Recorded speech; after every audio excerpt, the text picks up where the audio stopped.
तर कार्तिक महिन्याच्या शेवटच्या दिवशी प्रेमानंद महाराजांच्या दर्शनाला एवढी गर्दी होती की तुम्हाला काय सांगू. ते बघण्यासाठी तुम्हाला व्हिडिओ शेवटपर्यंत बघावा लागेल.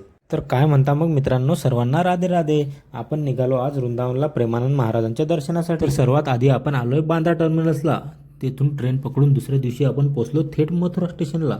उतरल्या झाले टीसी भाऊचे दर्शन. त्याला फॉर्मल हाय हॅलो करून आपण आलो स्टेशनच्या बाहेर. त्यानंतर स्टेशनच्या बाहेर आपण केली ई रिक्षा म्हणजे वृंदावनची टमटम, आणि टमटम पकडून आपण थेट पोहोचलो वृंदावनला.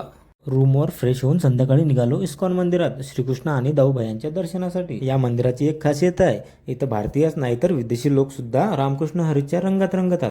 त्यानंतर दाऊभायांचं दर्शन घेऊन आपण रात्री 1:30 वाजता आलो प्रेमानंद महाराजांच्या परिक्रमा मार्गावरती. इथं आल्या आल्या समजलं की लोक 10 वाजतापासूनच आपला बोरिया बिस्तरा घेऊन बसले आहेत. मग कळालं एवढ्या गर्दीत जागा भेटणं अशक्य आहे. मग तुमच्या भावाला अशक्य गोष्ट शक्य करून दाखवलं होतं. मग आपल्या गावठी स्टाईलनं चढलो 10 फुटाच्या भिंतीवर.